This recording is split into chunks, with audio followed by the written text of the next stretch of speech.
last of our meetings. Um, sorry, I just got a message from Zoom there. Before we jump in, I just want to confirm we do have a quorum to continue, right? Blake did confirm that? Yes, we do have a quorum, Chair. Beautiful. Thank you. Okay, so since this meeting is being conducted virtually, I'd like to review the process for both member and public comments. The primary members will be using their cameras and will take live public comments. Members are asked to turn on their cameras when they have a comment, and then we will recognize you and you can unmute your microphone. When I say members, I'm referring to who sat on the table when we were able to meet in person. So please turn on your camera only when you have a comment or question, please. For everybody else, please raise your hand and you will be unmuted so you can speak. Darlene, can you provide a quick overview again of the comments will work for us? Of course, I am happy to. Let me get my little notes here so I say everything right. Okay, so as was noted on the cover page for today's meeting, the public may provide live comments during today's meeting. We're not using the chat feature. So instead, to provide live comments, click on the raised hand icon when the public comments are called for. And that icon is found in the Zoom toolbar if you're joining via the computer, or by entering *9, like an *9 for those joining by telephone only. You'll be called on by the name if you joined, the name you used when you joined by computer, or by the last 3 digits of your phone number if you're participating by phone. And the instructions for providing live comments are also on the bottom of the cover page of today's meeting agenda, which can be accessed from the SANDAG homepage. It's www.sandag.org.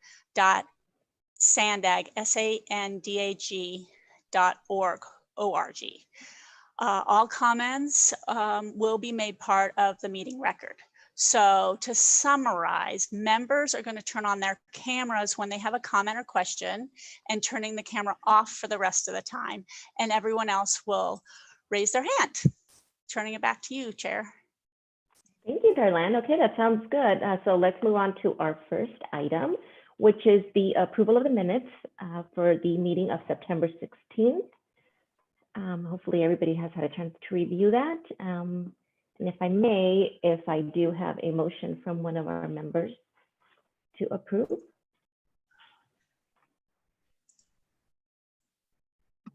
Good morning. I approve the minutes for the previous meeting. Make a motion Perfect. to approve the minutes from the previous meeting. Thank you. Do I have a second on that? Hello, I will second. Thank you. Like, do we need to take a vote? Yes, we need to do a roll call. Okay. So just please remember to unmute your mics before responding. So representing South County, Chair Angelica Davis, what is your vote? Aye. Okay. Representing North County Coastal, Carrie Jezizek, what is your vote? Aye. Representing North County Inland, Dulce Salazar, what is your vote? Aye. Representing East County, Lynn Dedman, what is your vote? Aye. Representing the City of San Diego, Matt Agyagan, what is your vote? Aye. And finally, representing the County of San Diego, Denise Becerra, what is your vote? Aye. Okay, the minutes have been approved unanimously, and back to you, Chair. Thank you very much. Moving on to item number 2, we have public comments, communications, member comments. And this is the members of the public have the opportunity to address the working group.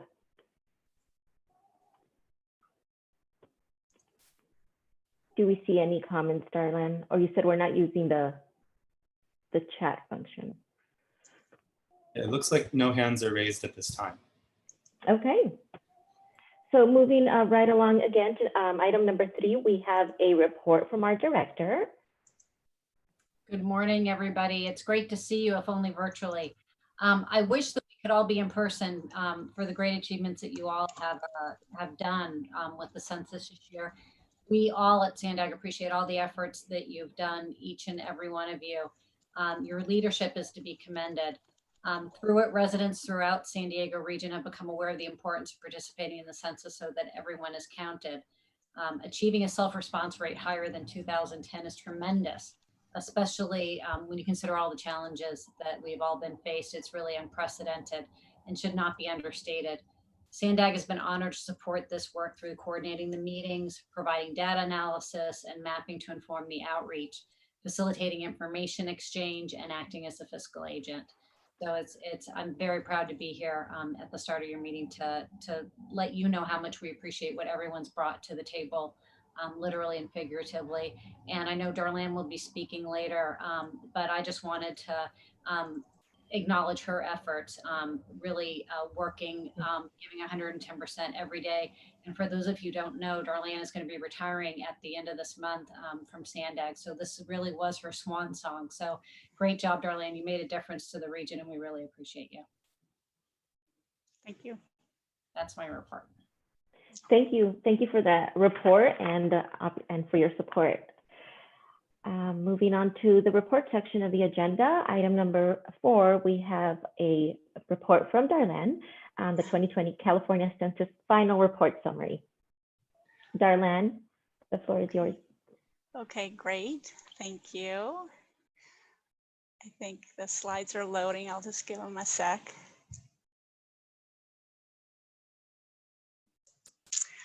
Okay, so first of all, as Cindy said, congratulations on a job well done.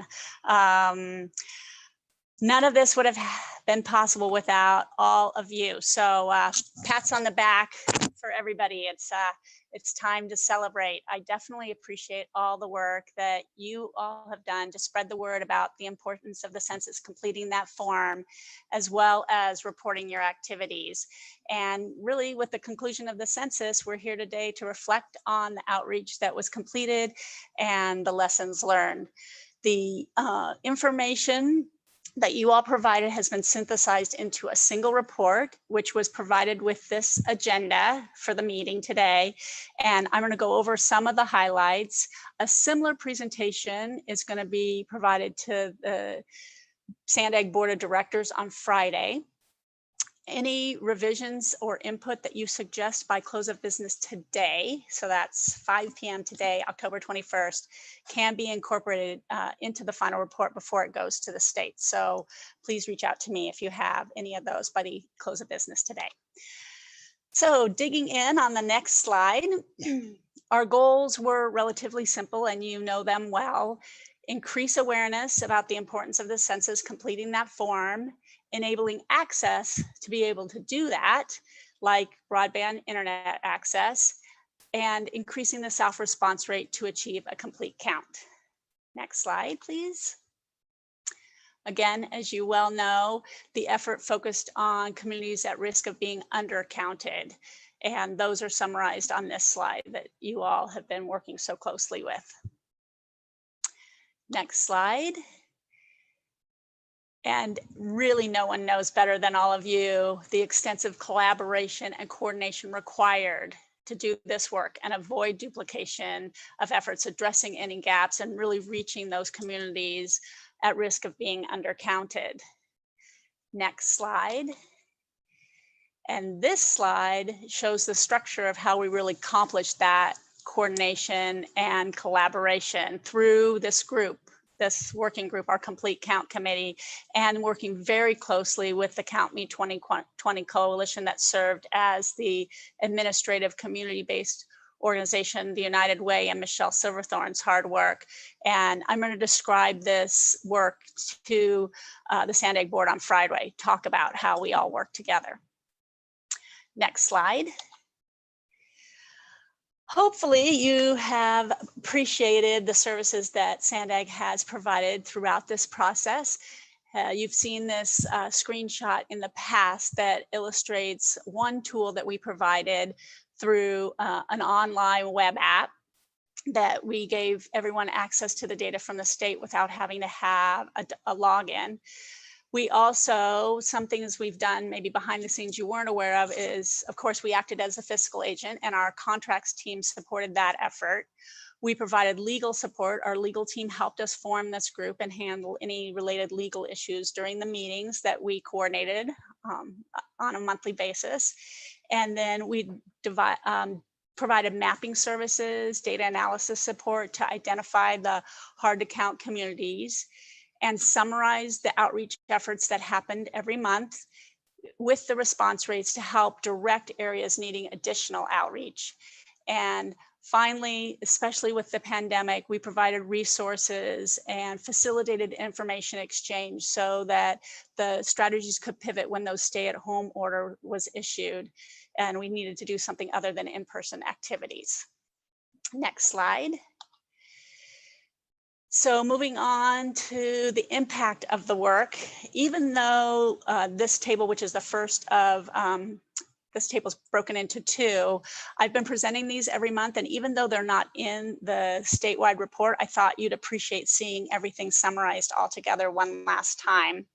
The state doesn't need these tables in the report because they already have the data in that online tool, the statewide outreach and rapid deployment tool, SWORD.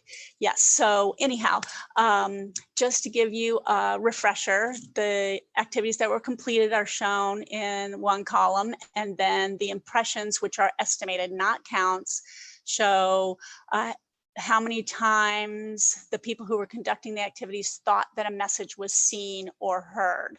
And just to kind of highlight a few things, over 3,000 email communications were sent.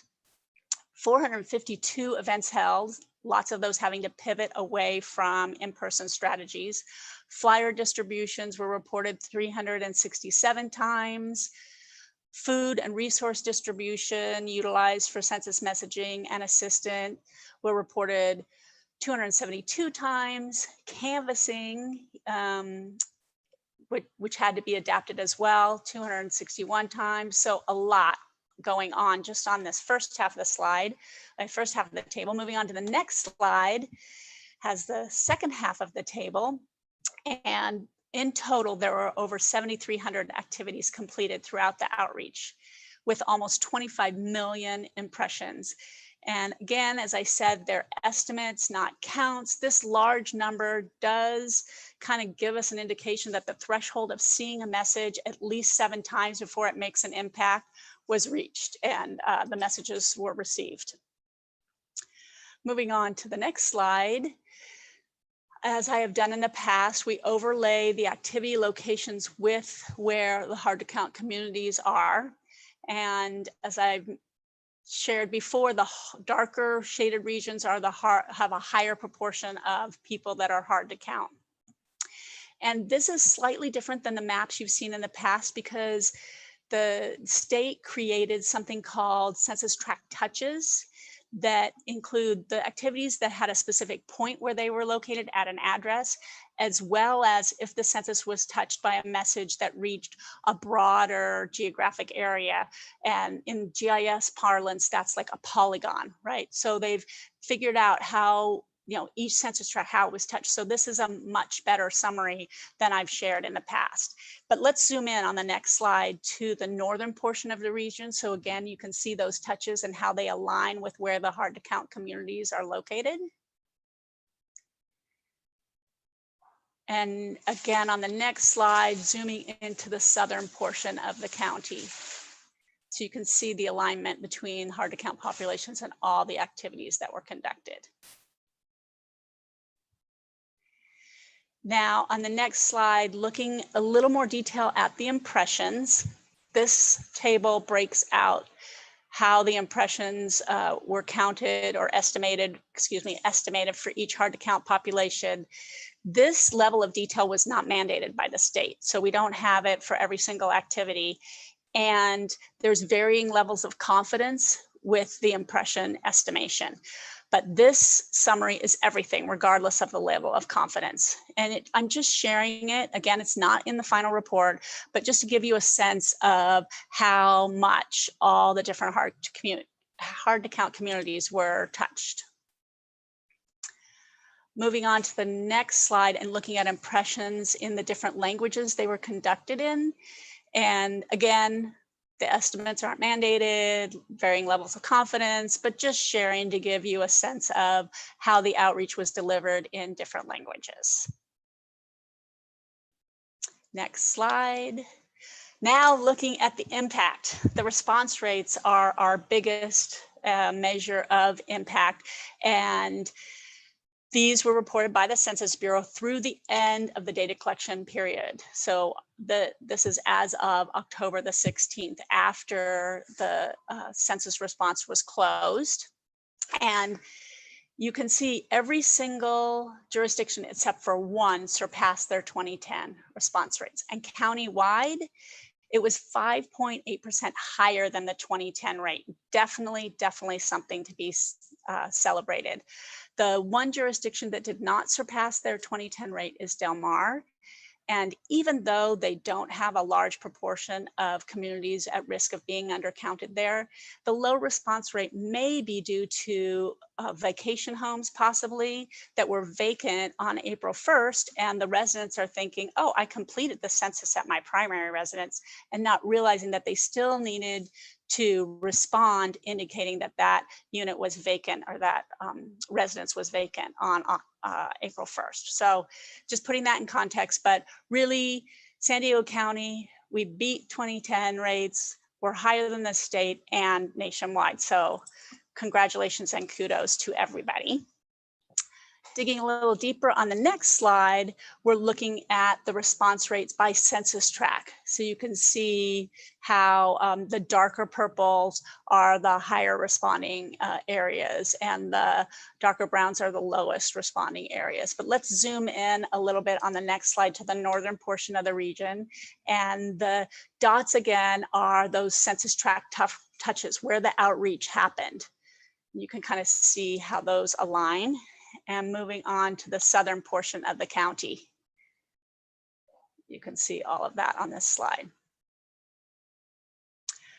So with the next slide, with the conclusion of the census data collection period, it's a good time to reflect on what we've been through, right? What we've learned, successes, challenges.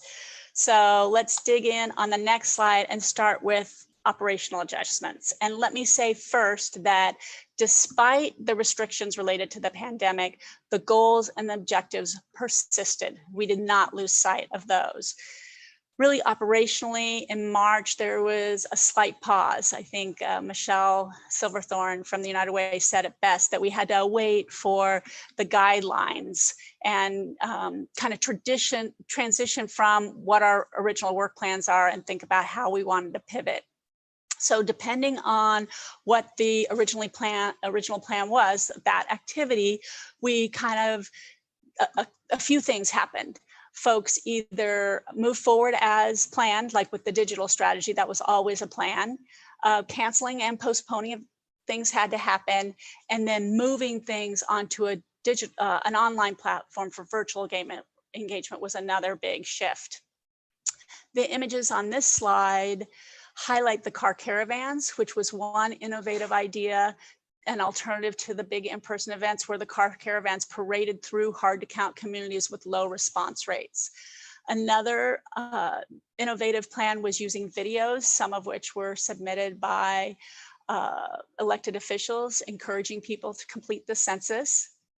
Distribution sites for food and also COVID-19 testing locations were leveraged because they were open, and census messaging could happen. Even sometimes assistance with completing the census happened at these locations. And other locations that were open were also utilized, like community resource centers and public service desks. Finally, toolkits were created, and that was through the communications contract consultant that Sandag had to create plug and play content, making it easy for people to share messages with key target audiences in the hard to count communities. And these materials were catered to specific groups, like the elected officials had a toolkit, military and veterans organizations had one, community organizations, also colleges and universities. So those are like operationally how we shifted. Moving on to the next slide, looking at successes. Really, the partnerships and the need for collaboration and coordination cannot be overemphasized. It was always our plan from the outset, as I already mentioned, but even more important when the stay-at-home orders were issued and we were dealing with the pandemic. Another success is all those events that happened prior to the pandemic. They really laid a strong foundation. So when the pandemic hit, messages were already being widely broadcast, something that we could build upon. Thankfully, the state was flexible in how we used the funding and really enabled people to pivot more readily and adapt to this changed environment we were working in. They also provided some personal protective equipment so that some in-person operations could continue or resume in a safe manner, like the questionnaire, mobile questionnaire assistance. Instead of canvassing, that door-to-door idea switched to a contactless approach where door hangers were left at residences in low responding areas. And we have an example on this slide. And I already mentioned the work conducted through those distribution sites, COVID-19 testing locations, and the videos that were used to promote the census. Finally, promotion materials like the kids' activity books shown on this slide were helpful in grabbing attention. All big successes. Moving on to the next slide, talking about some of the challenges. A few are listed on this slide, and there is definitely a more complete discussion in the report to the state. When we start with the pandemic, it not only limited our ability to follow through with the plan that was originally articulated, it also, we had to grapple with facility closures like the libraries that were intended to house the questionnaire assistance kiosks, and those were no longer accessible.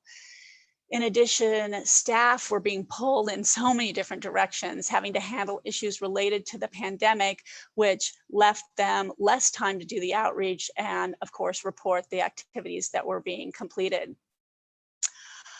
Talking about branding, the state actually did a really good job in branding. They made sure that their materials could be adapted to individual agencies, but their release was relatively late in the process. So as a result, some agencies created their own campaigns with diverse messaging. Some people looked at materials that the Census Bureau already had and was using those that weren't really customized perfectly to the San Diego region, but they were something that to get the message out. So we really wanted to use them, or other national groups like the Complete Counts and Counting All Kids and things like that.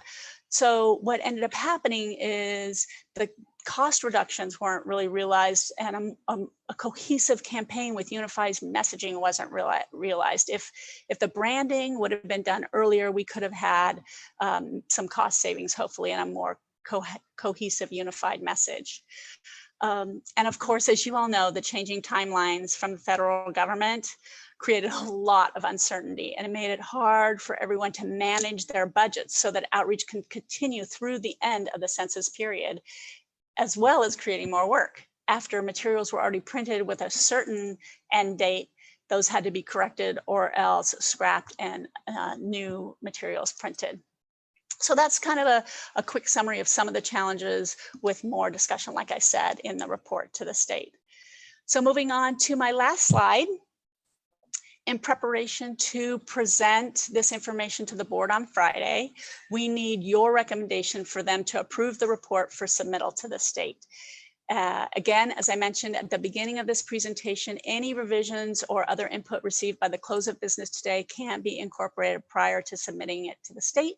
And I turn it back over to the chair for any discussion before you can act on the action item today. Thank you. Thank you for that presentation from our fearless leader, Darlan. Do we have any questions or comments from the members? And if we do, you could please turn on your camera.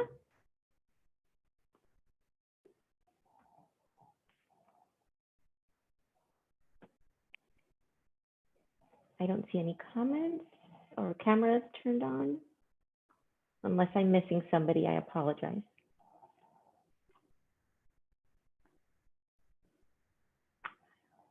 I don't think so.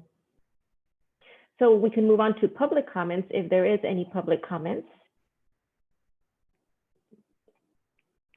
No. Okay, I think then we can move on to the recommendation. Would it be the same as with voting? We would just ask for a member to make a motion. Okay, if I could have one of our members make a motion.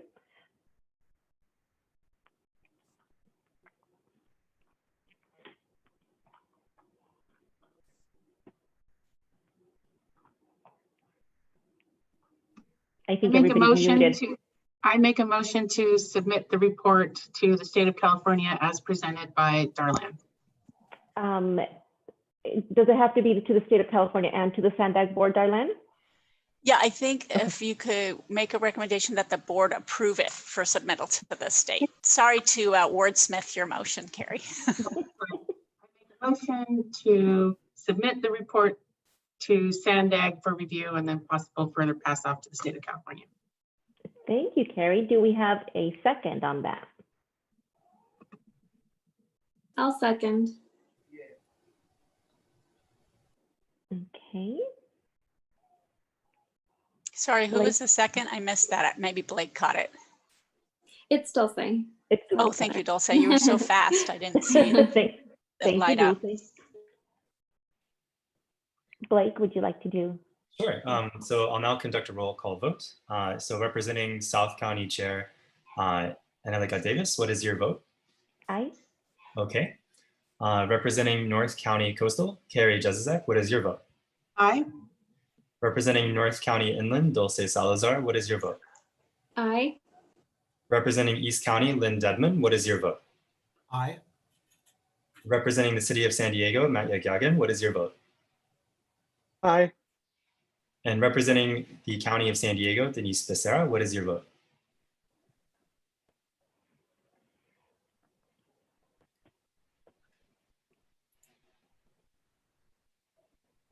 Denise, are you there?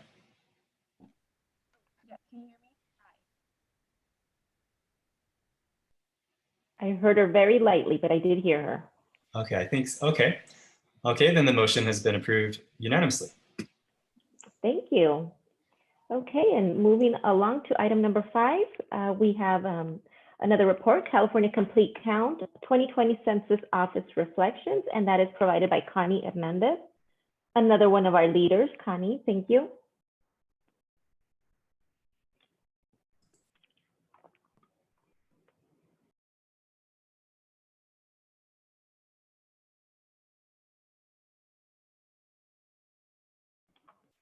Connie, are you with us? Okay, how's that? Good Yeah, morning. we can hear you now. Yes, Thank you, Connie. Okay, all righty, thank you.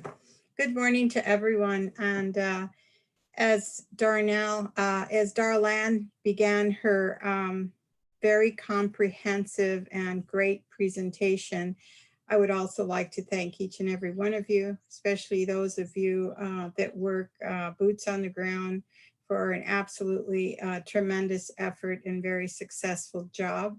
I'd like to thank Darlan for her leadership and also Angelica for leading us forward. And for this morning, what I'd like to do is provide an overview, go over some things that Darlan has mentioned, something about the release of collaterals and the delays. And my presentation will cover some of that as well concerning the role of the state, the critical success factors as we saw them for 2020. You could go on to the next slide, please. Operational plan and support overview. Then, of course, as we all know, 2020 happened. From our perspective, what we witnessed in Region 10, the self-response rates as of today, and we'll go into acknowledgement of everyone. First of all, if you could please go to the next slide. As you all remember, it seems like a million years ago, the role of the state as we began this campaign or this journey was to create and communicate the statewide strategy for the census outreach. And this began way back in 2018 when the first outreach meeting was held, or implementation workshop, meaning that they were just beginning to spread the word. I attended the one here in July in 2018. Then we went on to identify gaps, develop necessary tools, disseminate best practices, and then the coordination of the overall mobilization of funding. Support the California Census partners, regional, statewide sectors, education, tribal, and veterans. And even though these are fit nicely into 4 different categories, all of you that have been in this journey with us fully realize that each one of those was a journey in and of itself to reach the place we find ourselves in today. We could go on to the next slide, please. What we see as critical success factors for 2020, and this is based on Census 2000 and Census 2020 best practices. We really had to have an understanding of the new and challenging environment. Our job was to convene folks, work as a collaborator and coordinator.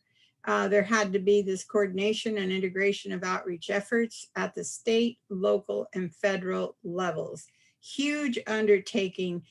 Some undertaking of this size, when you look at the census on a national basis, the only other effort that is this immense in involving all the level of governments and state agencies, the community-based organizations, can only be compared, has only been compared to an international war. So I always think of that because they said that a couple of times, and it was amazing to understand the immenseness of the work that we were doing. Of course, we always work to leverage existing outreach opportunities. We had full commitment of all partners to bring the resources they have to ensure California has a complete count. We also had the accountability and performance measures to undertake for outreach and communications and media partners. Language access was huge in and of itself. Intersectoral collaborations and partnerships, and reach hardest to count communities, and also to identify the trusted messengers within each of these groups. We can go on to the next page, please. Then we came to the operational plan and support overview. And phase 1, as you all know, it was to convene, collaborate, and build capacity. Phase 2 was to educate, motivate, activate. Phase 3, deploy, count, and access. And now in phase 4, the non-response follow-up, results report, and wrap-up. So we really tried to accomplish all of this by providing the implementation plan workshops. The contracts and funding had to be completed. Implementation plans, strategic plans, NFRU plans, and the budget, the SOAR data support, Sacramento partner convenings, the communications and media support, collateral in language support, all the trainings, the operational guidelines, dedicated regional partner program managers, and assigned support staff. We all are familiar with the weekly partner calls, the weekly regional calls, the weekly peer learning lab, the weekly SWORD support, weeks of action, and get out the count efforts. And again, this is just an outline form of everything that we were able to offer. It's an exhaustive list, but it's not an exhaustive list, but an overview of some of the support systems we put in place. And also you can see the creatives to the right of that. If we could go to the next page, please. I'm not sure that I can add much to Darlan's presentation in terms of, and then 2020 happened. And this began even pre-COVID. It began with a whole citizenship issue that, was a real challenge for our efforts. And then when we did have COVID-19 pandemic, then all of a sudden we were shelter in place, closures and cancellations, a whole regrouping, as Darlan indicated, facing social justice unrest because of the racism and injustices that prevail.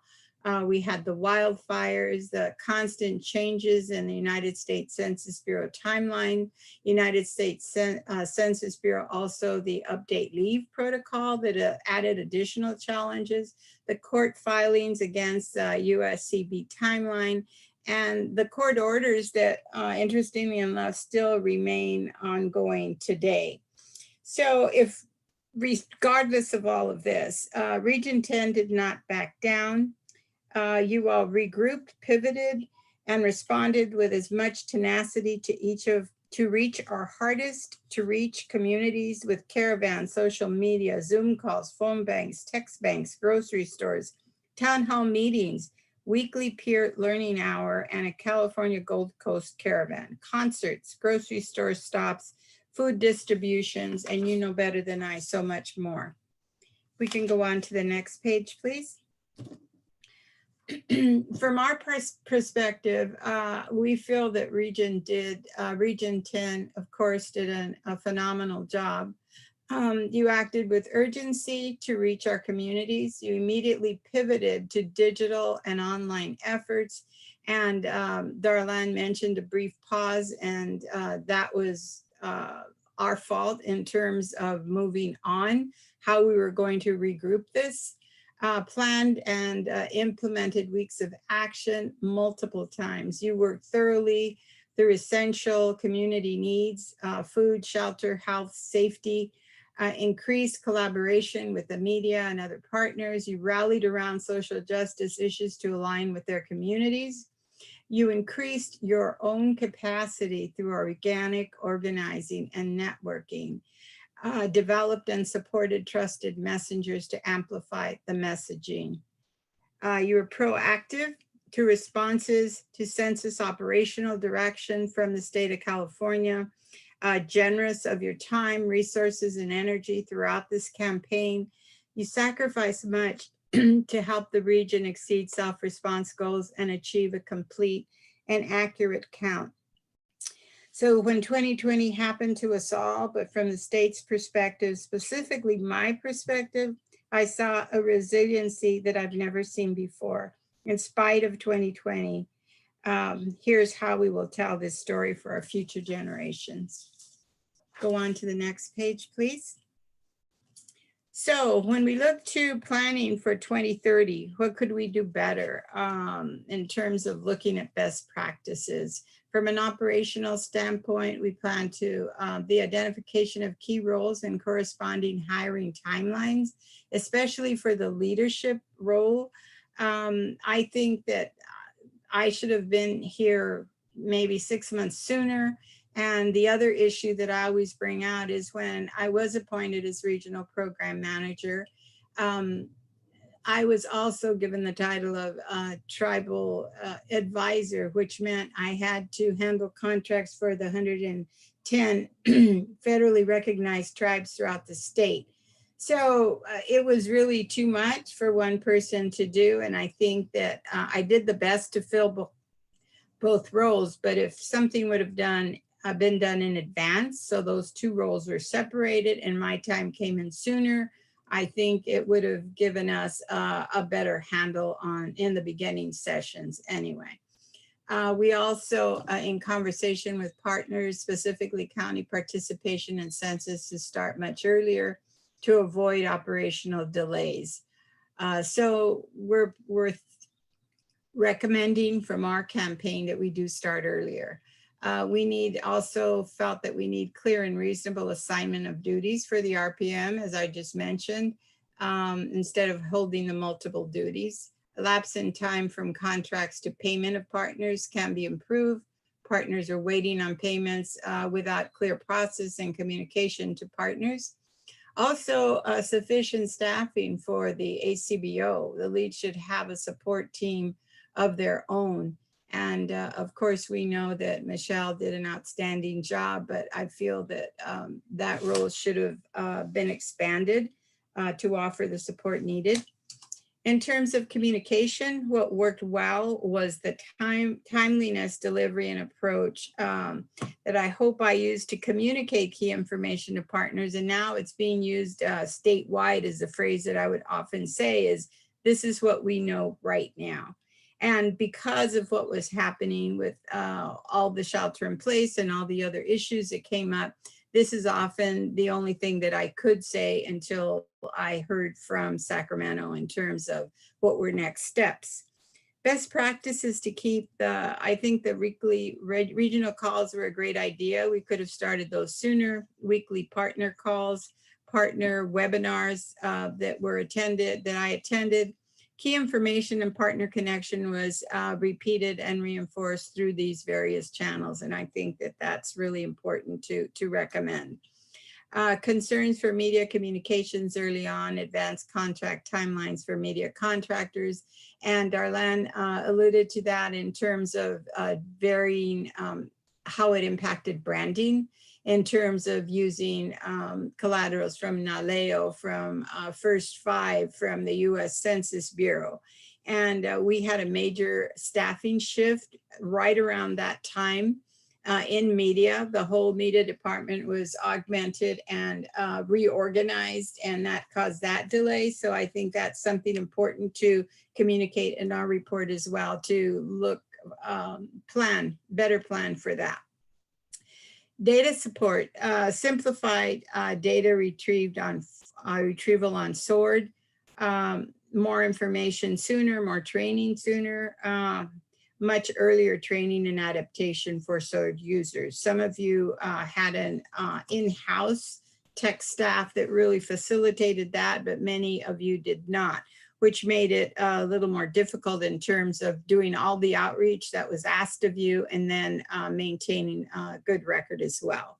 So keep SWORD around for partners to use. So by the time 2030 comes around, partners have a more intimate knowledge and use of SWORD. But who knows, in 10 years, they may have a whole other system. So these are what we saw as a state group. Next slide, please. Darlene alluded, made a great presentation with stats on these, so I will just mention them very briefly. Congratulations, of course, are in order, as these are the stats that were from 1013, but as you all know, the national stat is 67, California stat is 69.6, SRR for San Diego, 74.1. Congratulations again. And for Imperial, our sisters to right next door to us, they went up 62.5%. So congratulations are well-deserved for all. I'm coming up to my last slide now. And even though I've already mentioned Darlene and Angelica, all of you leaders of community-based organizations, all the leaders of all the different jurisdictions that step forward, we all know how busy you are in terms of your regular dealings with county work, city work, and yet you were able to join us in this tremendous effort to really make a difference. So I really can't thank you enough. A special thank you to each and every one of you. And you've heard me say this before, but I never get tired of saying it, that I was born and raised in Logan Heights. So I know how difficult the outreach in underserved communities is. But I am confident that because of the organizing, you have all led the hard work, the perseverance, determination, and in some cases, just sheer will. Despite of all our challenges, you have succeeded and your work will continue to have a positive impact for years to come. So thank you, gracias. Thanks to each of you for all your hard work and commitment to our cause of empowering our neighborhoods. We trust that our partnership in this journey has helped build capacity, allowed space for emerging leadership, and encouraged all voices to participate, all to fight to social justice issues in the communities we serve. Our census has come to a close. However, we hope that you continue to use your organization to fight on with other meaningful causes. So let's do this for the census count and continue with redistricting issues, get out the vote efforts, or any other meaningful causes that are most important to each of you. Thank you once again. You all did this, and gracias to each and every one of you. Thank you, Connie, for that report. And we certainly appreciate the kind words as well and your leadership. You mentioned that you hope you did a good job. You did an amazing job. You're right. We could have used probably another 10 Connies, but you were enough. You did amazing. So this was certainly a first for me, and having you as the leader was definitely made it a lot easier and such a joy. So thank you. So do we have any questions or comments from any of our members? And if we do, please turn on your cameras.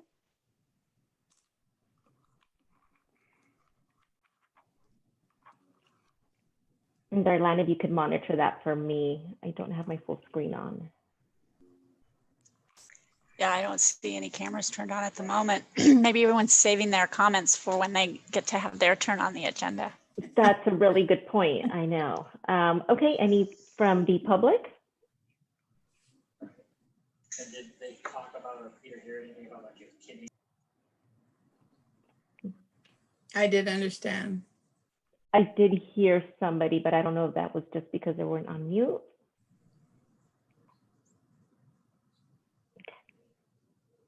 I think that was probably it. Okay, seeing none, then we could move on to the next item. Thank you again for that. And moving on to another one of our amazing regional leaders, Michelle Silverthorne, are you with us? She will give us her recap and reflections. Hi all. So I didn't do any slides. I had a feeling that there was going to be a lot that was already covered and wasn't sure what was going to be left to be said. And I really feel like there's not much left to be said, right? Just first of all, just congratulations and so much gratitude to each and every partner, jurisdictionally, community-based organization, wherever electeds.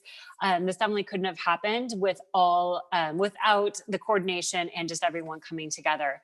So I'm just going to just briefly recognize, the Count Me 2020 Coalition and just reflect on how this all started and just why I think what we did was just so amazing and why. So I don't know if many of you, know how the other areas were set up or the other counties or the other regions. And I think this is really important to reflect on, especially thinking about our self-response numbers and where we got to in the end.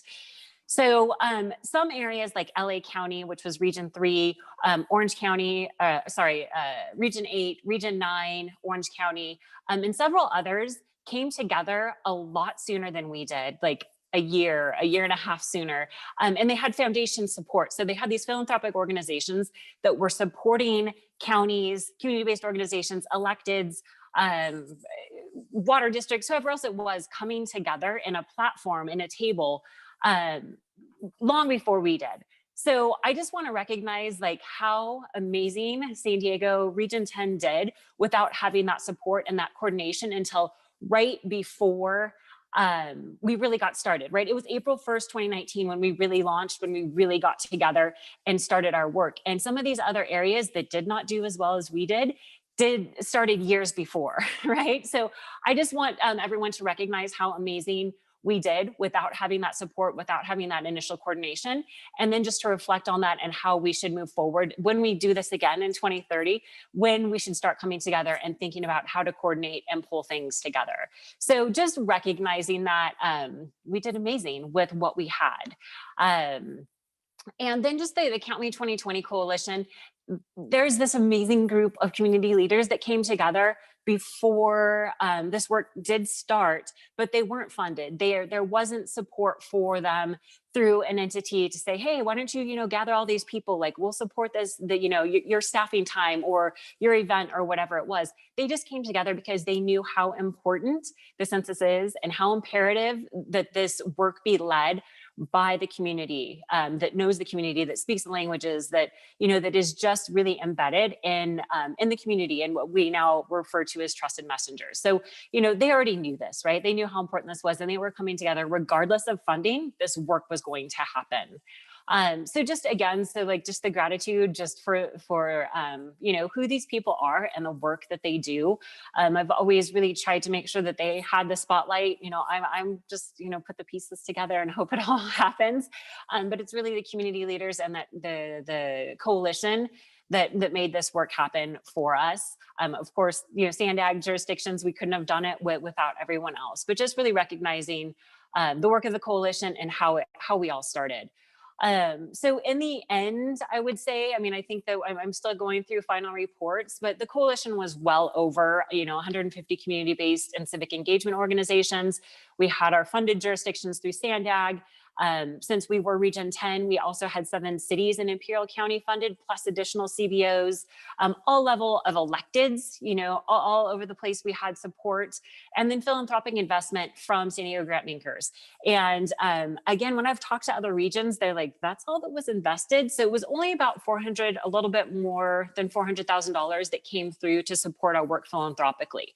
So again, other regions that didn't perform as well as we did had a lot larger philanthropic investment than San Diego and Imperial County as well. And so just to say all of that too, that this was just a multi-sector approach, and that this, again, couldn't have happened if we wouldn't have all come together in these different ways that we did.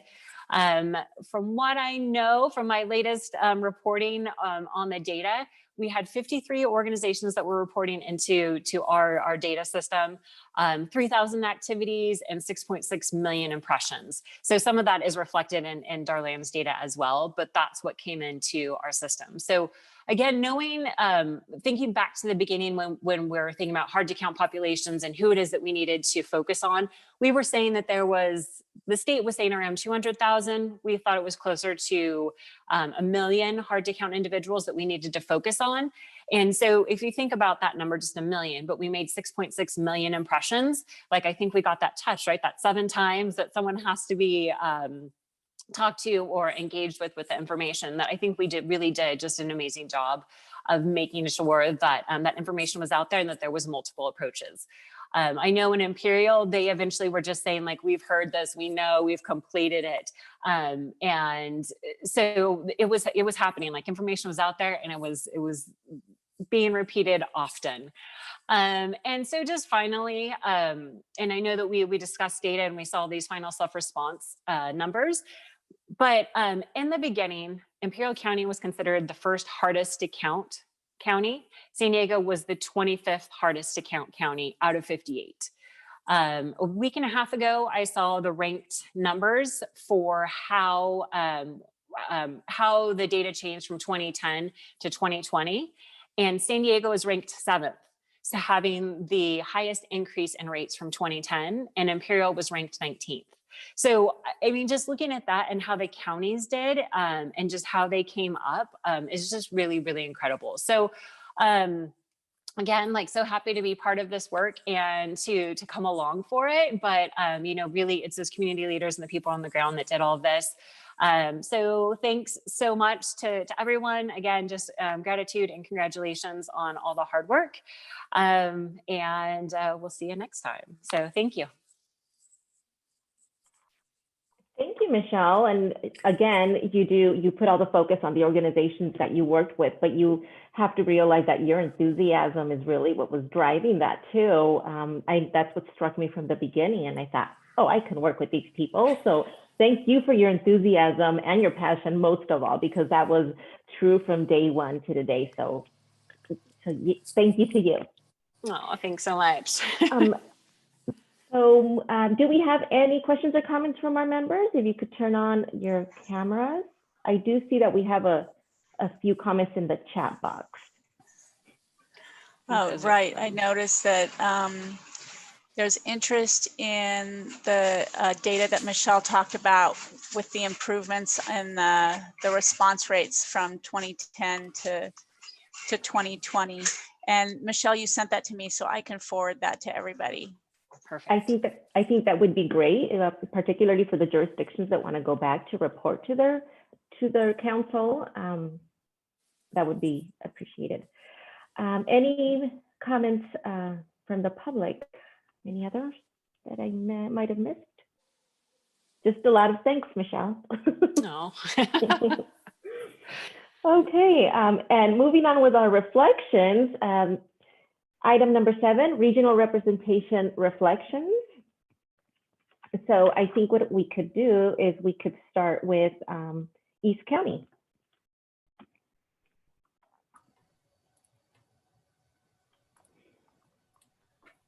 Yes, hi there. Well, I don't have much to share other than just, a lot of respect and acknowledgement for the work that Sandag did. I thought they did a fantastic job bringing this together, organizing the meetings. Darlene did a fantastic job, as did Connie, and all the speakers and all the engagement, quite frankly, to keep us informed. I thought it was very well run, and we've communicated that to our city council.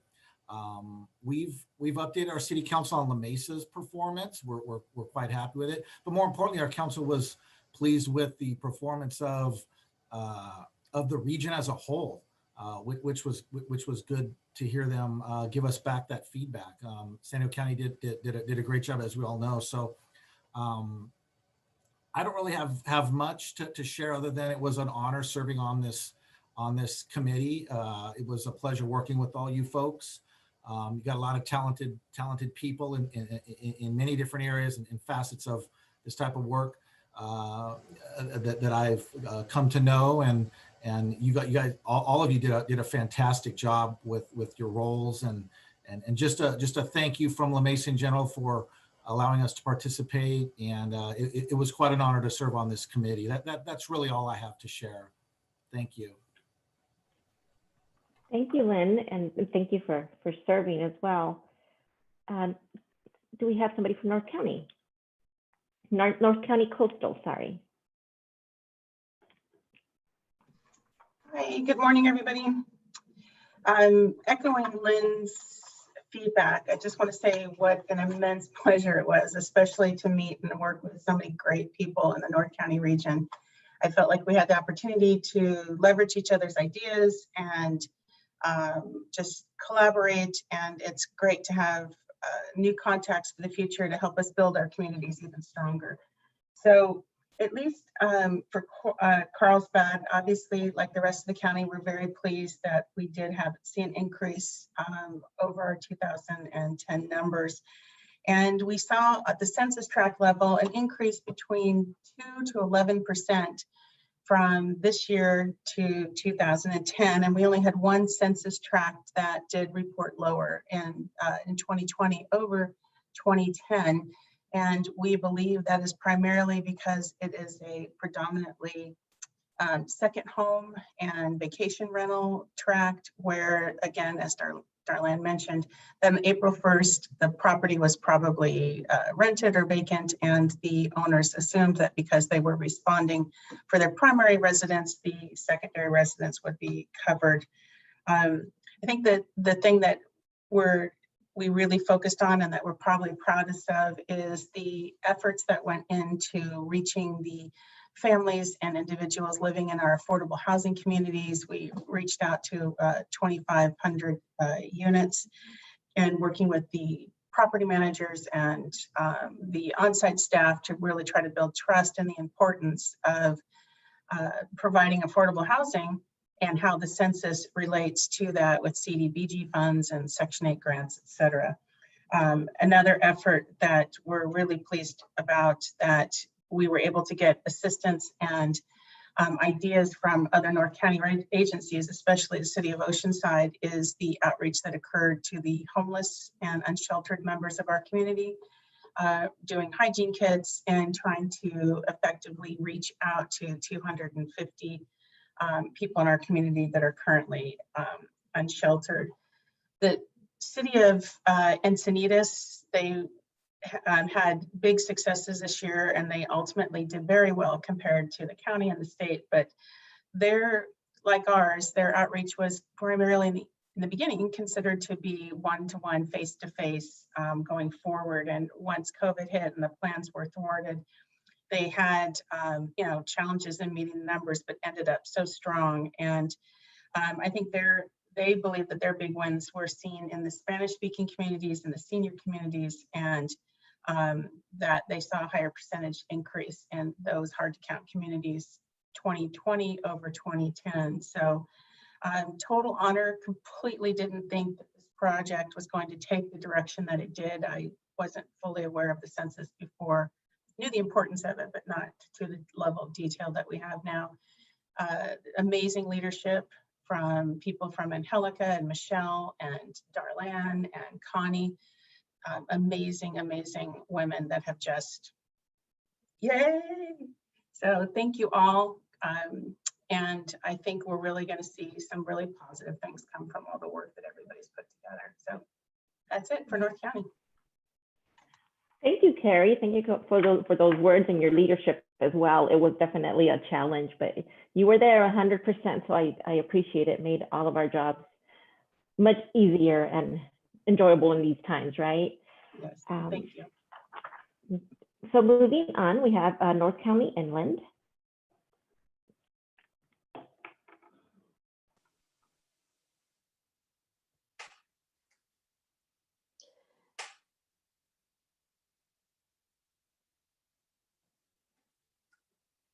Okay. Hi, everyone. I think a lot has been said. Just like Carrie and Lynn said, it has been an honor. I am very happy to be able to have the opportunity to serve on this committee. I really want to thank Darlene. She was great, always answered my questions.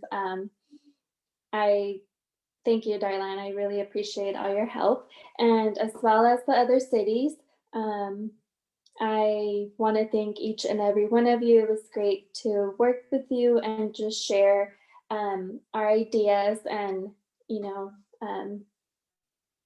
it's nice because, I would feel comfortable now whenever I have questions, or I know a lot of us have CDBG, just to know that we're there for each other and we can contact each other, moving forward. I think that, with the whole pandemic situation, it was difficult, but I really, just the partnerships that we were able to establish and to work together, like with the National Latino Research Center, Jessica was great. A lot of our outreach is, thanks to having their support, and also the U.S. Census Bureau just working with the partnership specialist. And it was really a teamwork, and it was really nice to see that, even though the times we were going through, we were still able to work together, think of other ideas, and, really try to reach those hard to count communities. And I think overall Escondido did well, and we're just thankful for the help we received, the partnerships, the funding, and so yeah, I think that's all I have. Thank you. No, thank you, Lucia. It was really a pleasure working with you. Okay, let's see who else we have. Oh, South County. I guess that's me. So I want to express my appreciation to Sandag and to all of the regional members. It's been a great experience to serve as chair among such committed and passionate, such a passionate group, like I said. So just kind of to echo what Connie said, we initially faced those challenges with the immigration, the citizenship question, I'm sorry, the digital divide and those issues, and then to further those issues with COVID, and just to see the creativity that came out from all of the region on, Connie used a great word and I'm going to copy it. She said pivot. And I love that because that's exactly what everybody did. Just all of our plans had to change, but everybody just adapted. And I'm so impressed, and I'm so proud. And while we each represented our own cities and our own region, one of the things that I kept saying is, of course, I want the South County and Chula Vista to do well, but this is not just a city effort. This is a regional effort, and that's what I felt every time that I would come to these meetings. Even now that it's virtual, it was always sorry about that. It was always a regional thing. So I'm really proud of that. Again, Darlene, thank you for your leadership. I, like Michelle, I work behind the scenes. This is not a role that I typically have, being chair. So I'm glad she asked, and I'm glad I said yes, and I hope I have served you well. I certainly couldn't have done it without you guys. So thank you to all of our leaders, and that's it for the South County. I think I'm a little emotional. So moving along to the city of San Diego.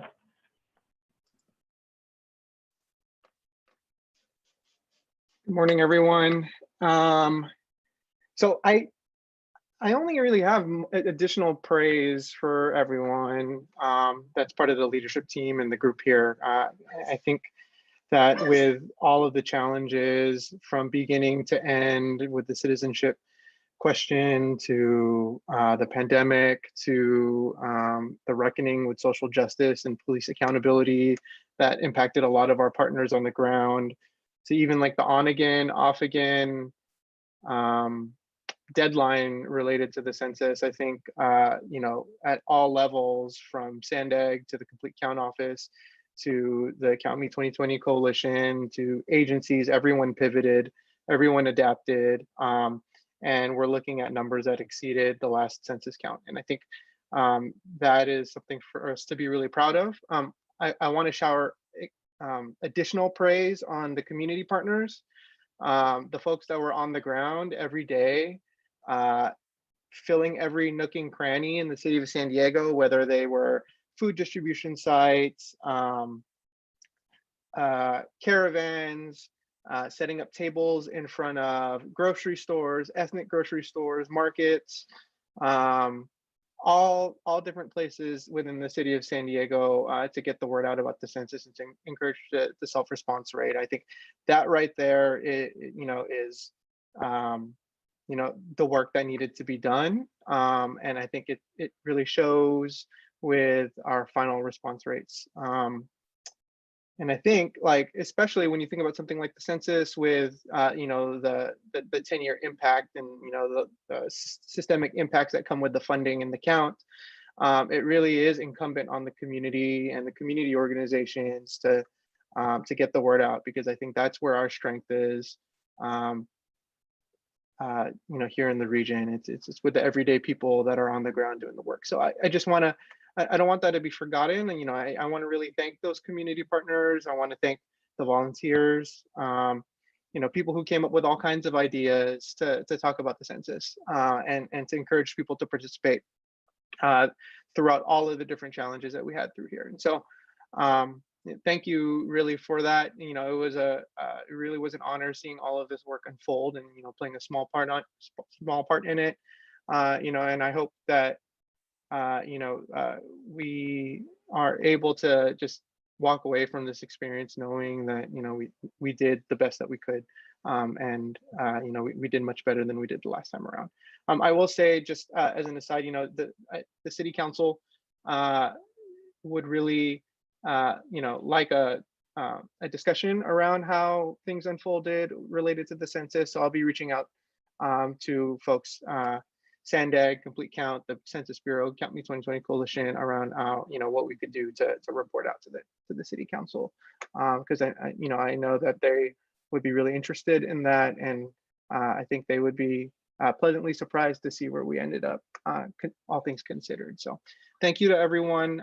Thank you to the leadership team, and thank you especially to the community for all the work that you've done. Thank you, Matt.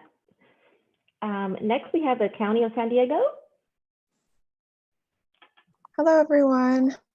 So just to start, I wanted to say that through all of the county's various efforts, we've resulted in an estimated 2 million impressions in the communities we serve. We also want to thank everyone, all of our partners who supported this important work throughout the region: Sandag, the U.S. Census Bureau, the California Complete Count Office, the Count Me 2020 Coalition, the United Way of San Diego, and so many more. I also wanted to thank all of our county staff who have participated in promoting the census, especially Missy Solis from the county library, who has been the you know, at the forefront of a lot of this. Some updates that we wanted to share were, you know, the mobile questionnaire assistance that was provided by the U.S. Census Bureau in September, also in this month in October at some of the rural South County libraries. The county library social media posts about the county, about the census, received about 17,000 views in the month of September. Our aging and independent services also included census messaging in their September newsletter that went to about 6,000 older adults. And then, overall, just reflecting on all of the census efforts in the past year, we've had the census messaging in the register of voter mailers, which went to about 1.8 million households. We distributed about 16,000 census activity books and kits. And then the census website views on the library computers, that was a big help because it automatically loaded on the page. We look forward to continue to learn more about the communities we serve through the data we received from the 2020 census. And we just wanted to thank everybody for helping ensure a complete count.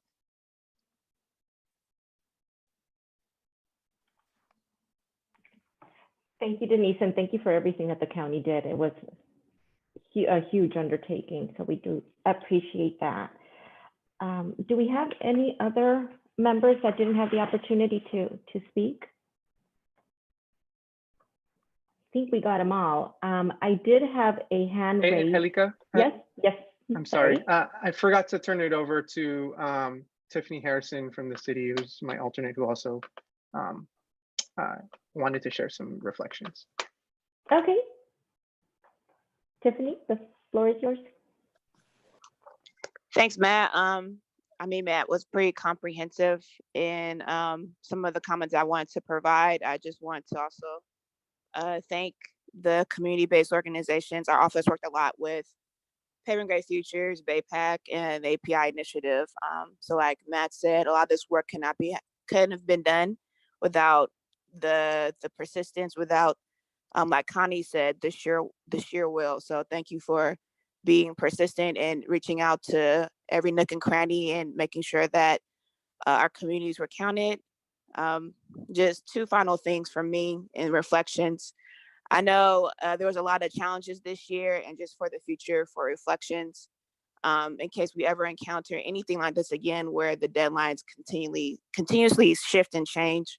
I think it'd be good to just have something stored away for non-response follow-up, just because I know it's extremely hard for partners going back and forth with the different deadlines and, doing events and trying to save information and save money to do things at the last minute and then having deadlines change. So having some either a plan or maybe a set aside of money for a non-response follow-up would be good. And then last, my question, it goes to Connie. I know we're transitioning right now, but I know earlier San Diego Workforce Partnership agreed to perhaps provide some transitional assistance for census workers who, abruptly may have lost their job unexpectedly. So I just wanted to ask, did that happen?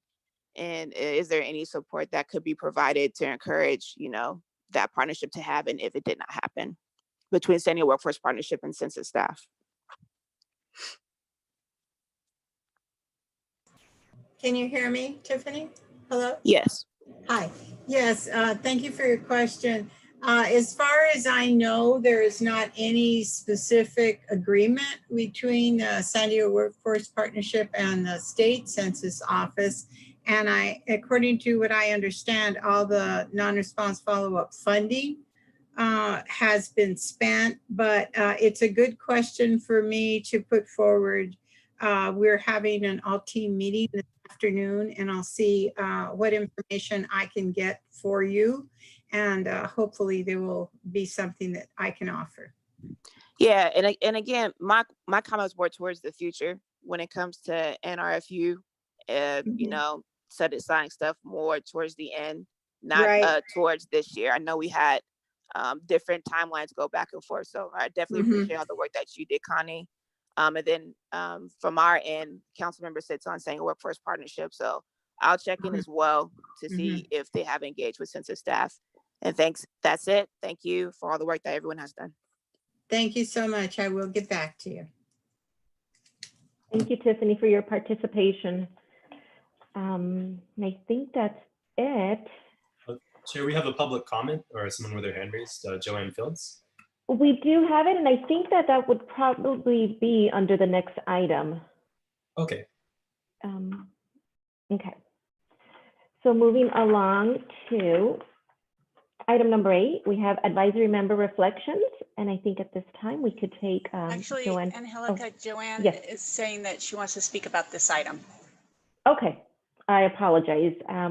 We will go back to item number 7 on regional representation reflections. And we have Joanne Fields speaking on the item. Joanne, hi. Hello. Okay, I don't know why it's saying I need to unmute. Can you hear me? We could hear you perfectly. Okay, so thank you for the opportunity to speak. Reflections, yes, thank you everyone for the dedication to get accurate and complete count. For the most part, we all worked well as best as we could. Of course, I'm going to say that I think we could have done a lot better. I felt like it was a slow start, even though it was 2 years ahead when Ditas Katugi first came down to San Diego. But the follow-up after each of the convenings were not built on.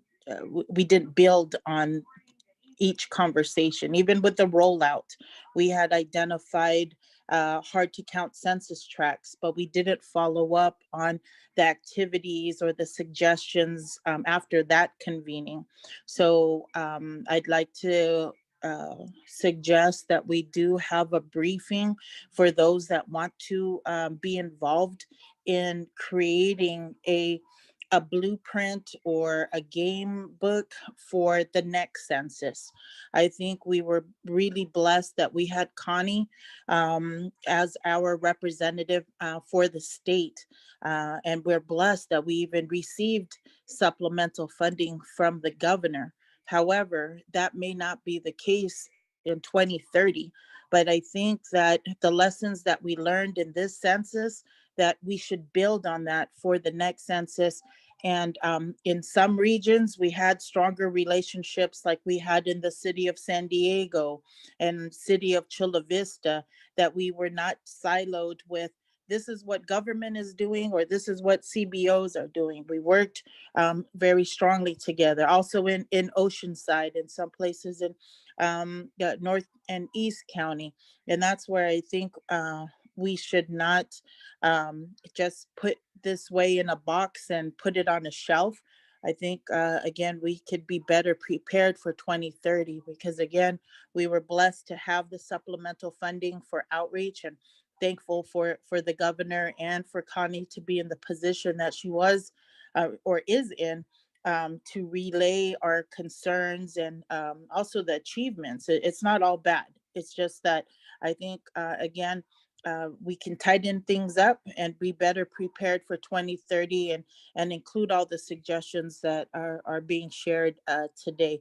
I really don't want to just put this on the shelf for another 10 years. Thank you. Thank you, Joanne, for your words, and thank you for all your help. I know in Chula Vista, you were really, really helpful, and in the South Bay and the whole entire region. So on behalf of all of us, we thank you for that. Under the same item, we do have a comment from Marcela Núñez Alvarez. She says, thank you to community-based partners and local government representatives for your time and dedication to ensure our hard to count communities were counted. Gracias. Gracias a ti, Marcela. It was wonderful to meet you, and we thank you for your help and for your kind words.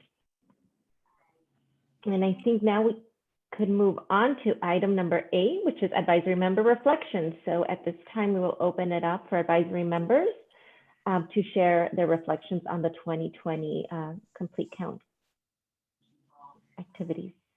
So I was thinking we could just kind of go down the list of attendees. Sure. I know, Joanne, you just spoke. Do you have more you would like to share? Yes, I do. I'm not sure. Am I muted? Oh, we hear you. Okay. Okay. Well, thank you for the additional time to reflect on the work that we did with, as you may know, I'm Government Public Relations Director for the Asian Pacific Islander Initiative and also the Census 2020 Coordinator for Paving Great Futures. Again, it was a very exciting experience. Of course, there was challenges, but I think we met the challenges the best that we could, and we all pivoted. to learn how to use Zoom and different platforms to continue outreach online.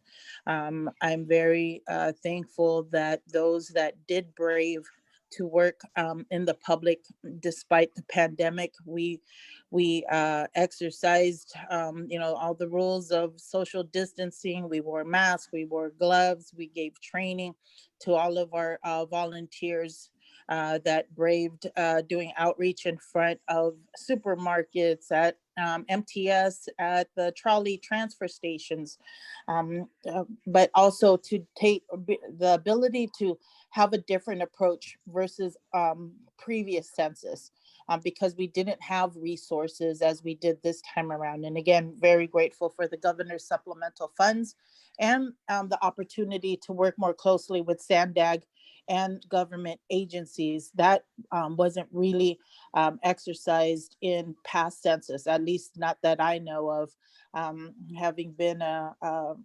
partnership specialist and recruiter. I do want to say thank you that we had an opportunity to have a mobile questionnaire assistance set. We can't really call center because it was that mobile. We would try to find the best place, but if there was any part of the operation that we could try to move up or expand, move up in as far as timeline, that MQAs be considered to be a part of the timeline for education and awareness, that we're not just popping up at during the NARFU stage. Early on, I did push for more funding to be set aside for NARFU because that is the hardest part. But I think with an MQA that we are visible early on makes it a lot easier for to approach people. Having worked in front of the supermarkets for weekend after weekend, we got to really know who would be shopping there, what the demographics of the community look like. In National City, you may think that it's only Latino and Filipino that's shopping in Seafood City, but we had a very noticeable African American community shopping there. So I think that would be helpful if we had someone African American to help outreach. The same with World Market in City Heights. There was a noticeable African and Samoan community shopping at these markets, that when we look at the hard to count demographics of who to reach in these areas, these communities were not really I'll just say targeted to outreach. So I think as our community demographics changes over the 10 years, to also consider that what's on paper, again, that is reflective of the hard to count in the previous census. But again, it changes with the times, with organizations and peoples that we need to outreach. And that is something I did share with Chevelle, with Senator President Pro Tem Tony Atkins' office, is that when we're outreaching, that yes, we have our historically known and larger CBOs in the community to connect with. But with both API Initiative and Paving Great Futures, we were not around 10 years ago. But the leadership may have been connected with other organizations, and their experiences come with the new org. So I'm just asking to be mindful that over the next 10 years, yes, we have the historically known CBOs, but to be mindful of the new organization. Even with our CELA's organization in North County, that's great that we have another North County organization to connect with, but hers wasn't there 10 years ago. Please correct me if I'm wrong, Arcela. I know we did outreach there at Cal State San Marcos, but the organization now that you have, I don't believe was there 10 years ago. So, again, thank you for the opportunity to take part in this. I really want to push for a debriefing committee so that we can create a game plan. I'm not going to complain about what coulda, shoulda, woulda happened, and then COVID-19 hit. But I think we can just better prepare and just better prepare, period, with the game book, a blueprint for 2030. Thank you. Thank you, Joanne. And we will have Darlene look into that debriefing. I'm not sure as far as the legal aspect and the Brown Act, how we can do that, but I think it is a good idea to debrief. So thank you for all your work, Joanne. And I was looking at the list again, Angelica, and I just wanted to make sure that Liz Vajani or Missy Solis, if they wanted to share anything. I do have Alan Nash that would like to speak as well.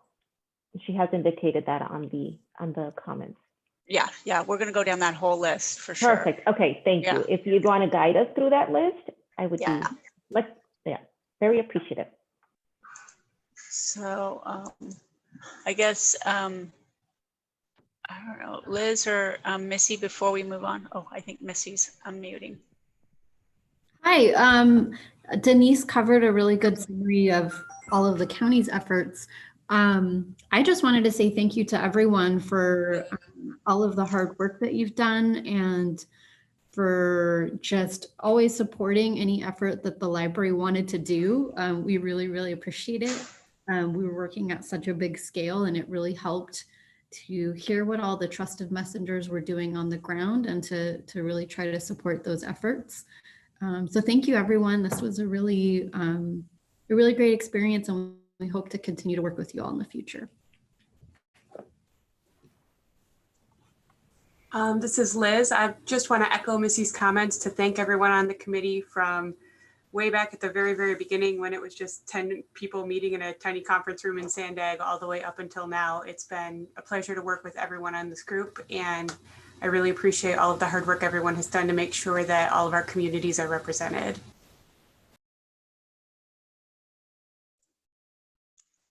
And then lastly, before I go back to the other list, Raina Ayala, did you want to say anything from Imperial Beach? No, I don't have anything else to add. Okay, cool. I just want to make sure we didn't go too fast and miss you. That's great. Okay, so then, Angelica, you want to go ahead with Ellen? Yes, Ellen, do we have you on the line? You could just unmute yourself.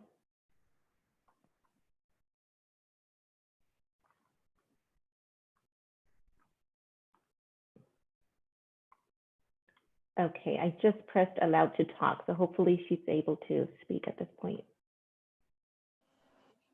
Can you hear me now? Yay, perfect. Yes. Yay. Hi, Alan. Hi, how are you? Good, welcome.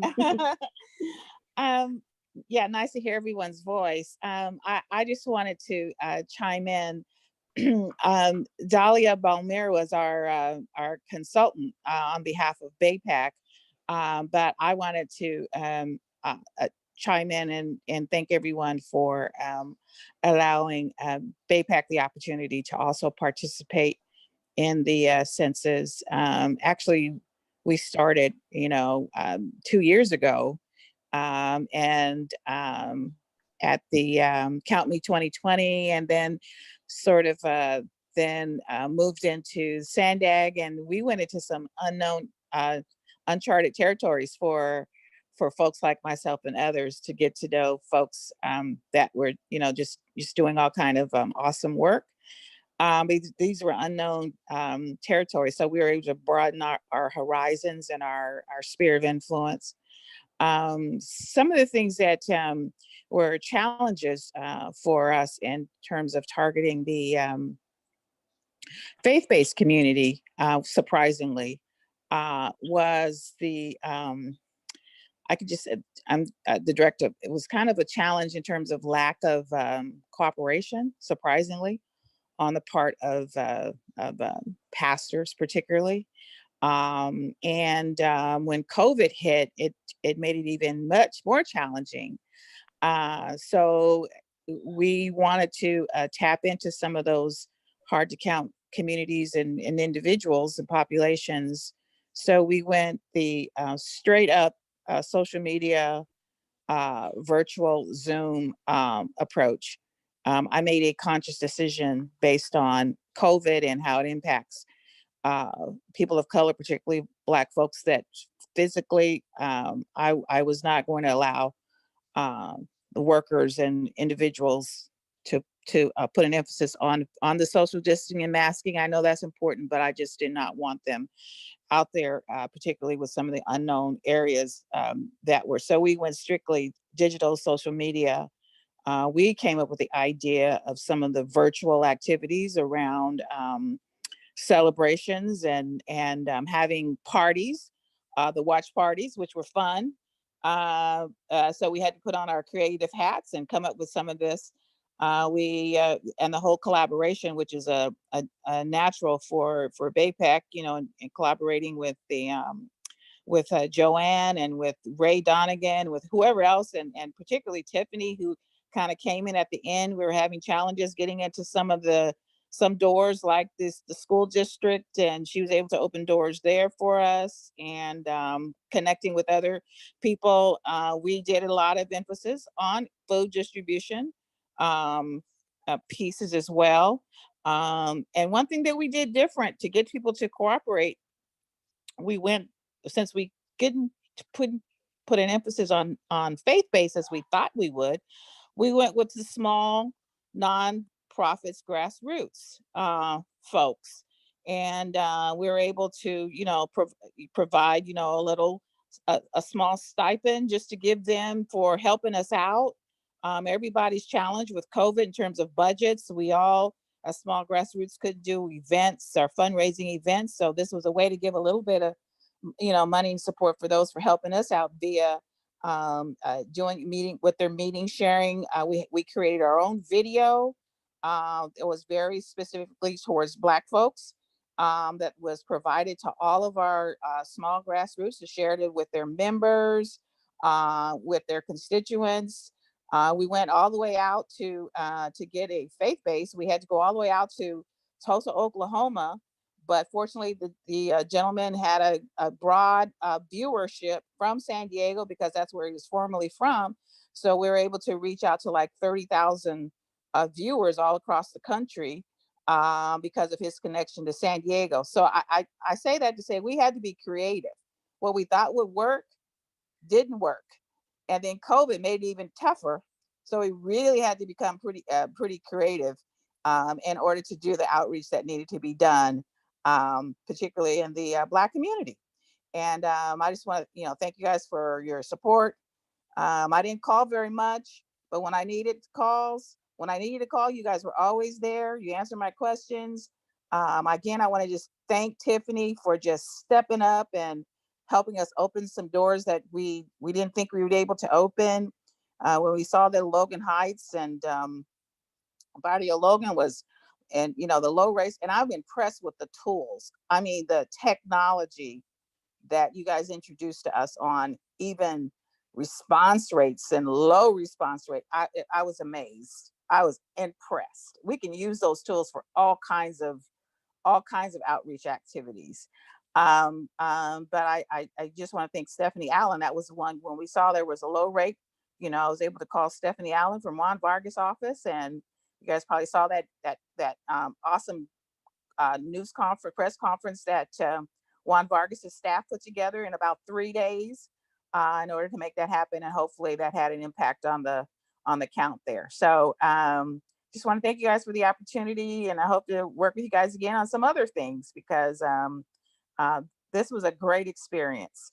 And again, we can broaden our outreach efforts in all kinds of ways using some of the tools that you guys have provided. Thank you. Thank you, Ellen. We certainly thank you for all of your help, and it was a pleasure meeting you.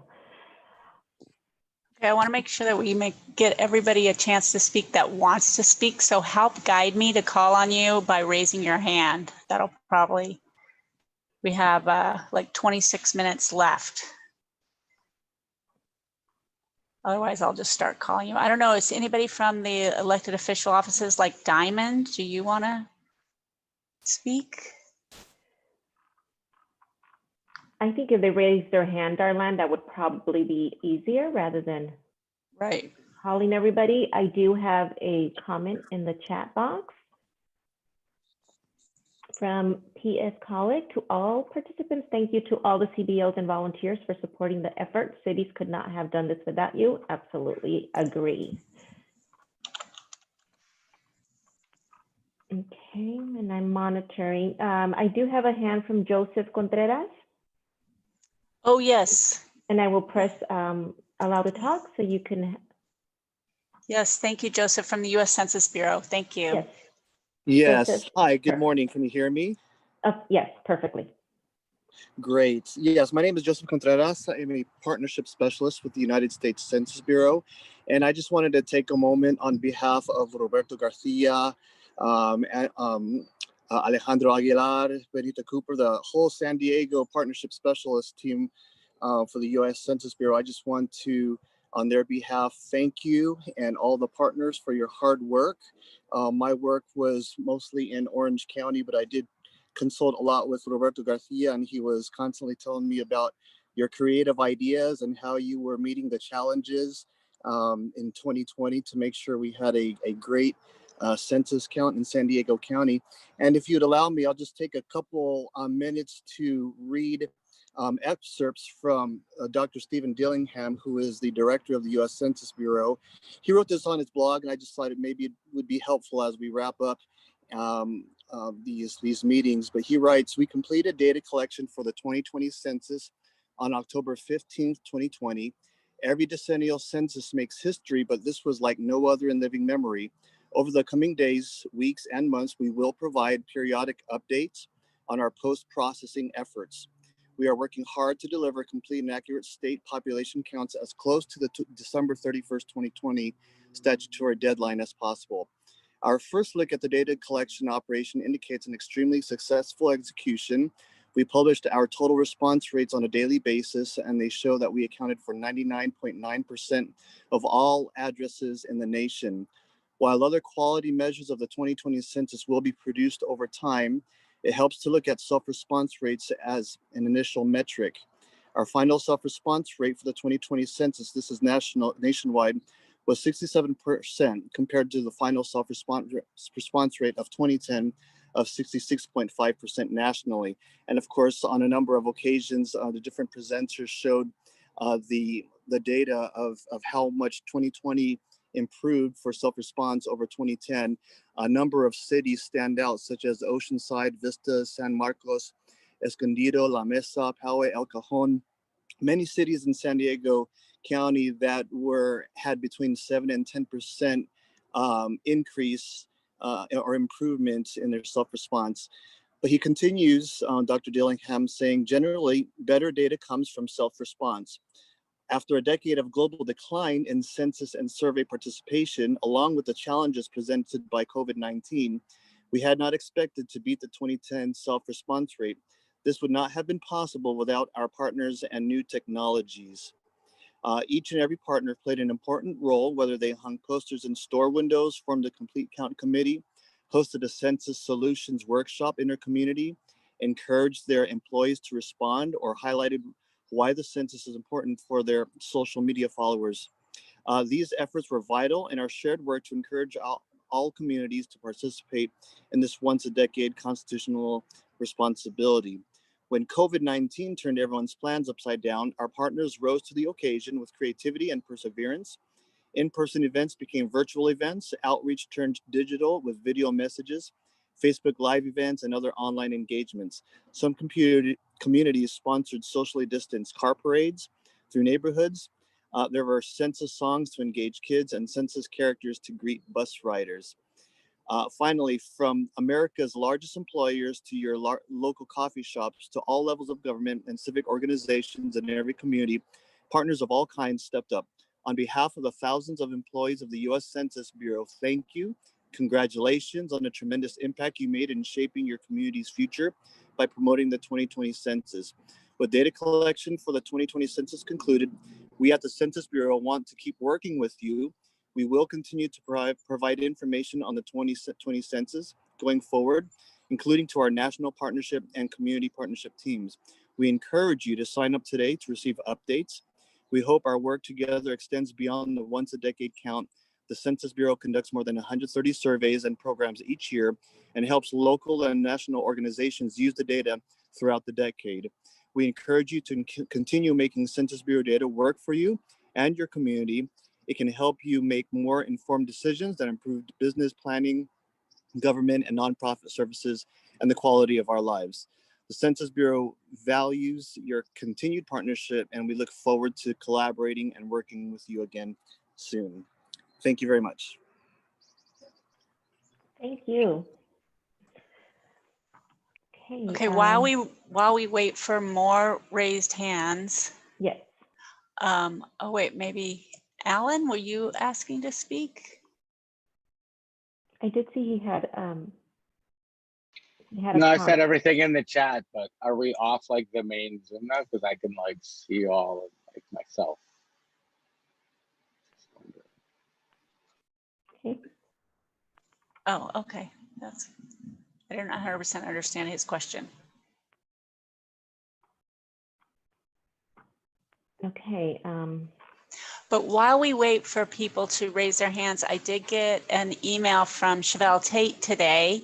I don't know how many of you know that she's on maternity leave, but she wanted to say hello to everybody. And you know, Chevelle's from Tony Atkins' office and very passionate about the census and has been a big supporter of all the work. So I just wanted to say a little hello from her. Anybody else from the elected officials? Like, I don't know, we've got Jason Berkovich from Scott Peters' office, Maria Oroguez Gomez from Susan Davis's office, maybe.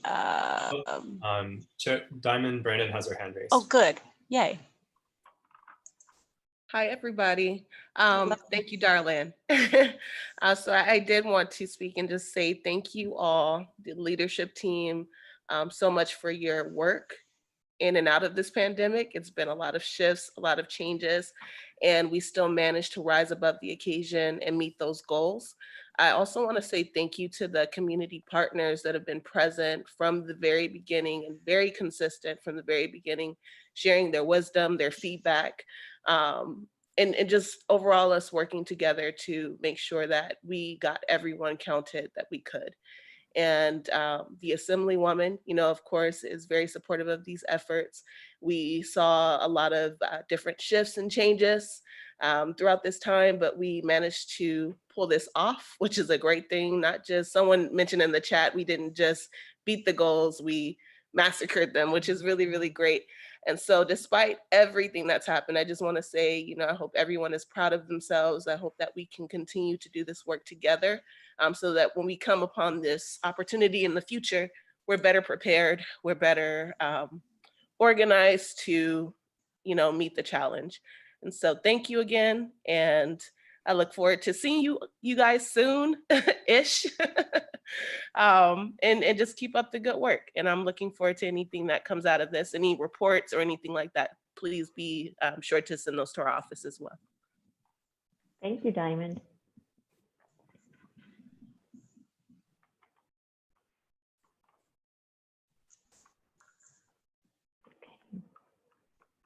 I'm just scrolling down the list, making sure I don't miss anybody that has their hand raised.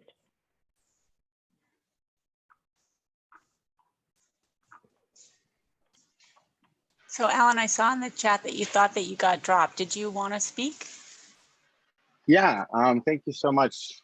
Again, I thought like everything changed and I was like, oh my God, did we all get dropped? Because that keeps happening all the time. I just want to say thank you to everyone for all the work that was done and also support some of the things that people have been saying. You know, I think that we did an amazing job and the collaboration was fantastic from the start. And I think that's really what drove the work and the level of the work that was done by community partners and cities and Sandag and everyone else.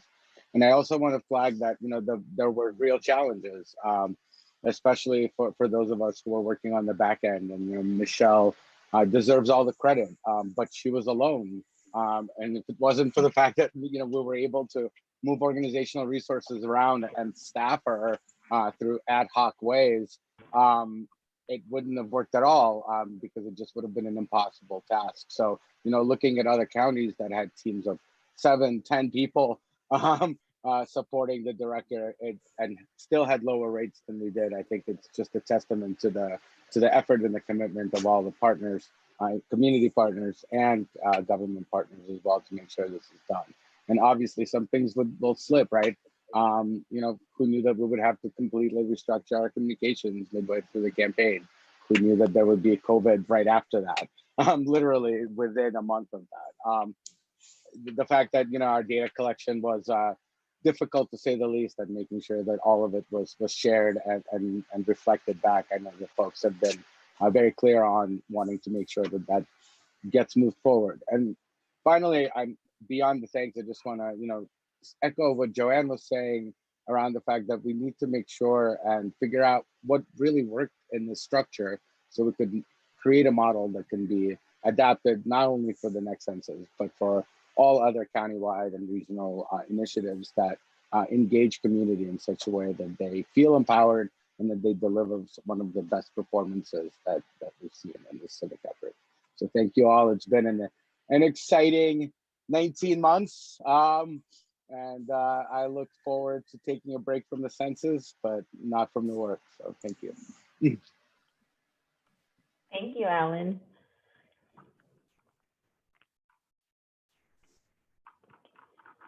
Let's see, who else? Arcella, you commented in the chat. Did you want to speak too?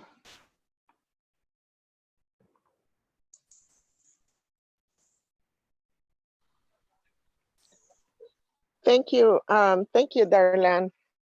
I just wanted to take, you know, another moment to support what I think everybody has already said. This was an incredible collaboration that brought so many of us from different corners of the county to come together for a common cause, and just building so many new collaborations, getting to know folks from our local government offices, and coming together, I think has built a capacity of our whole county and the whole region with our partners in Imperial County. So I was one of the members, you know, from the beginning that was very interested in bringing folks together, and we couldn't have planned and envisioned what actually ended up coming to fruition during the last 2 years. So thank you to everyone, and we look forward to continue working in hard to count communities. Thank you, Ancela, for all your work.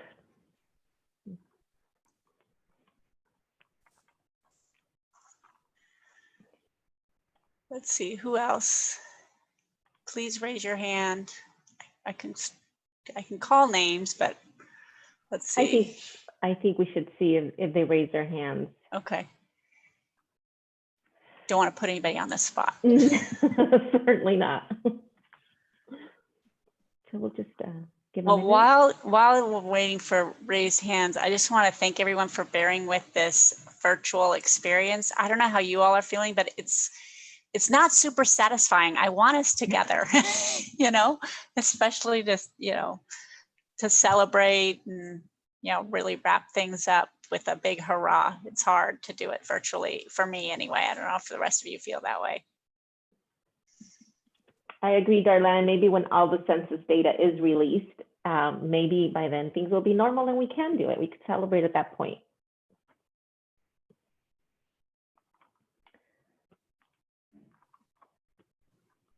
Okay, looking, I don't see any hands.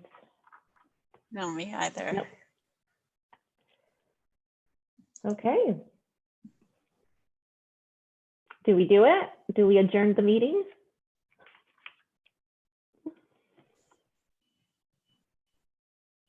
I guess so. Wait, let's know. Sarah, are you ready to adjourn?